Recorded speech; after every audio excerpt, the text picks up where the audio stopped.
Salut à tous et bienvenue sur ce Daily Crypto où je vous condense les actualités crypto et blockchain de la journée. Et aujourd'hui on va voir entre autres Just Mining qui est en galère suite à la chute de l'UST, Michael Saylor et Elon Musk qui sont en perte sur leur investissement en Bitcoin, l'Allemagne qui fait un cadeau aux détenteurs de crypto, Sorare qui signe un partenariat majeur, ou encore Algorand qui se paye Napster. Bref, je vais vous parler de tout ça et du reste des actualités de la journée, mais avant de rentrer dans le vif du sujet, je vous rappelle que mes vidéos ont un but informatif et que je ne suis pas un conseiller financier, et je vous invite à venir me suivre sur Twitter et mes autres réseaux sociaux que vous trouverez en description. Et bien sûr, si vous appréciez ce format, pensez à défoncer le pouce bleu et à vous abonner pour être notifié dès que je sors une nouvelle vidéo pour être au courant des dernières actualités du monde crypto. Et on commence avec l'état du marché aujourd'hui, avec l'ensemble des projets qui restent dans le rouge, mais on a quand même le Apecoin qui nous fait un plus 32%. Et on passe sans plus attendre aux actualités de ce jeudi 12 mars 2022.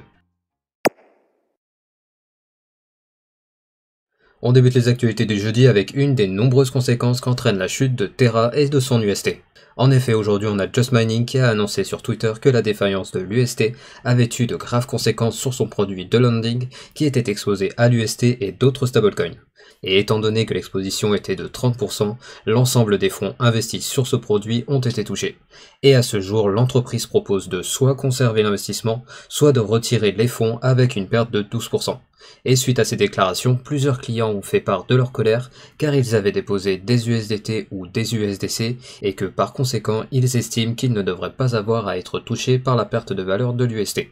Et d'ailleurs aujourd'hui sur Twitter, on a eu de nombreux projets qui proposent des rendements à leurs clients grâce à la DeFi, qui se sont empressés d'annoncer qu'ils n'avaient pas d'exposition à l'UST, et la pression communautaire était si forte qu'on a même eu des projets NFT qui ont déclaré ne pas être exposés à l'UST, de peur qu'un silence puisse être interprété comme une confession à demi-mot qu'ils auraient souffert de la situation actuelle.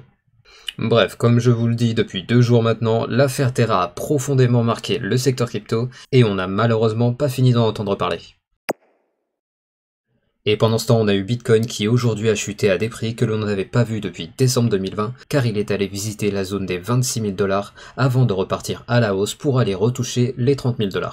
Et avec un prix qui visite les 26 000 $, on a plusieurs gros investisseurs qui doivent avoir des sueurs froides, car à ces niveaux, on a MicroStrategy et Tesla qui sont en perte sur leur investissement de base. En effet, du côté de Tesla, ils avaient acheté pour 1,5 milliard $ en Bitcoin à un prix moyen de 31 620 $. Et du côté de MicroStrategy, ils ont acheté 129 218 Bitcoin depuis août 2020 pour un prix moyen d'achat à 30 200 $. Et je précise que l'entreprise a financé une partie de ces achats avec des prêts qui, une fois cumulés, s'élèvent à 2 milliards $.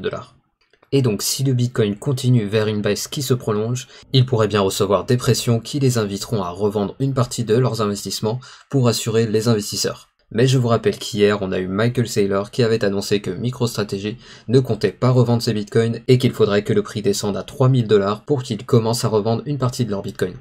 Bref, malgré la forte pression des marchés, il est assez peu probable que ces deux acteurs se délaissent de leur BTC, et d'ailleurs on voit des acteurs qui, au contraire, profitent même de ces prix historiquement bas pour s'exposer au secteur. C'est en effet ce qu'a annoncé Cathie Wood, la PDG d'Ark Invest, en déclarant que sa société de gestion de placement avait investi 3 millions de $ dans l'action de Coinbase qui est actuellement à un plus bas historique.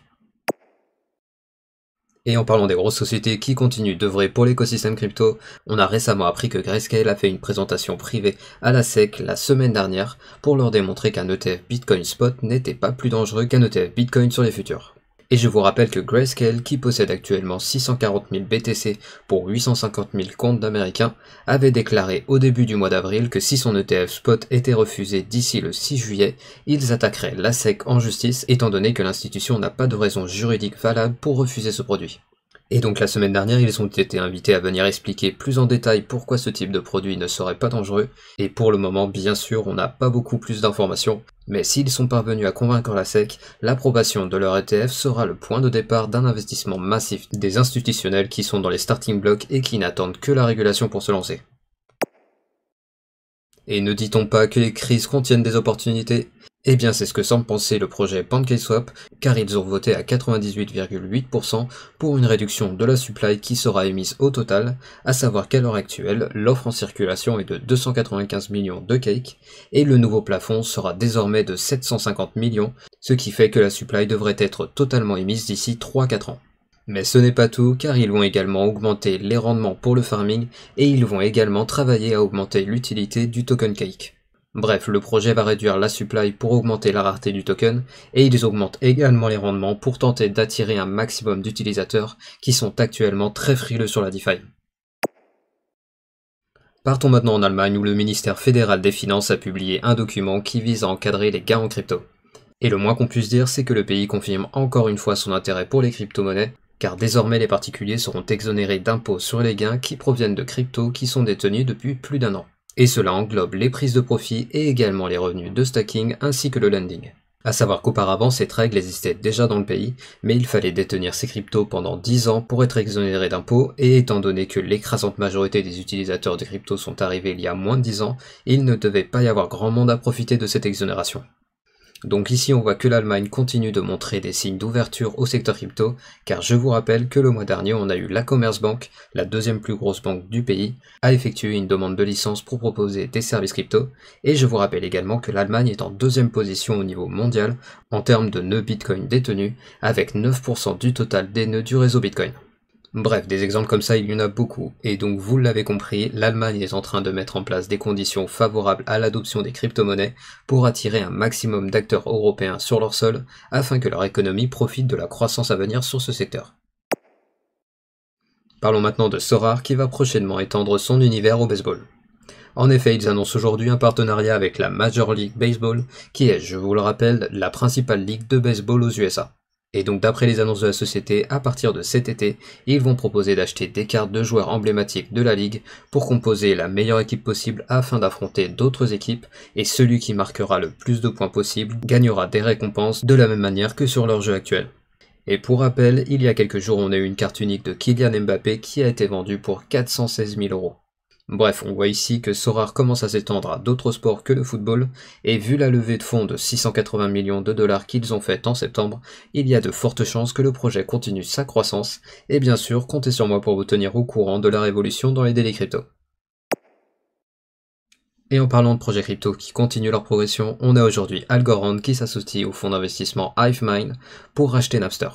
Et pour ceux qui ne connaissent pas Napster, il s'agit d'une plateforme de streaming de musique comme Deezer ou Spotify, et qui était à la base un des pionniers de l'échange de musique de pair à pair aux côtés de Kazaa ou Emule. Et le but de ce rachat est de réorganiser la plateforme et de l'orienter vers la blockchain et le Web3. À savoir que le fonds d'investissement Hivemind avait déjà aidé un acteur crypto pour le rachat de LimeWire, qui est également une plateforme historique d'échange de musique et autres fichiers de pair à pair, et qui se dirige maintenant elle aussi vers une mutation. Et donc aujourd'hui on a deux plateformes de streaming de musique qui sont actuellement en train de travailler sur le futur de ce secteur, et ils pourraient peut-être prochainement concurrencer les géants actuels qui ne semblent pas montrer d'intérêt pour le secteur blockchain et Web3. Et on finit les actualités du jeudi avec le flash du jour. Tout d'abord on a la crypto queen Ignatova qui a été ajoutée à la liste des personnes les plus recherchées par Interpol, et pour rappel, Ruja Ignatova est la fondatrice de OneCoin, qui était un Ponzi qui pesait 5 milliards de dollars et qui s'est effondré en 2017. Ensuite, on a Coinbase qui avertit ses investisseurs en disant qu'ils s'attendent à ce que les revenus du deuxième trimestre soient inférieurs au premier, qui était déjà décevant pour les investisseurs. Ensuite, on a De Beers, l'une des principales sociétés de diamants, qui a annoncé le lancement de leur propre blockchain pour mieux tracer l'origine des diamants. Et finalement, on a un vote qui est en cours sur Encore Protocol qui propose de passer les rendements de 19,5% à 4%. Ainsi se finit le Daily Crypto du jeudi. Je vous rappelle que je publie ces vidéos du lundi au samedi et les récaps crypto tous les dimanches. Et je vous invite à venir me suivre sur Twitter et mes autres réseaux sociaux que vous trouverez en description. Et n'hésitez pas à venir me dire dans la section des commentaires s'il y a des actualités dont je n'ai pas parlé et que vous aimeriez remonter à la communauté. Et comme d'habitude, pensez au like pour le référencement de la vidéo et à l'abonnement pour être notifié dès que je sors une nouvelle vidéo. Et je vous dis à demain pour le nouveau Daily Crypto.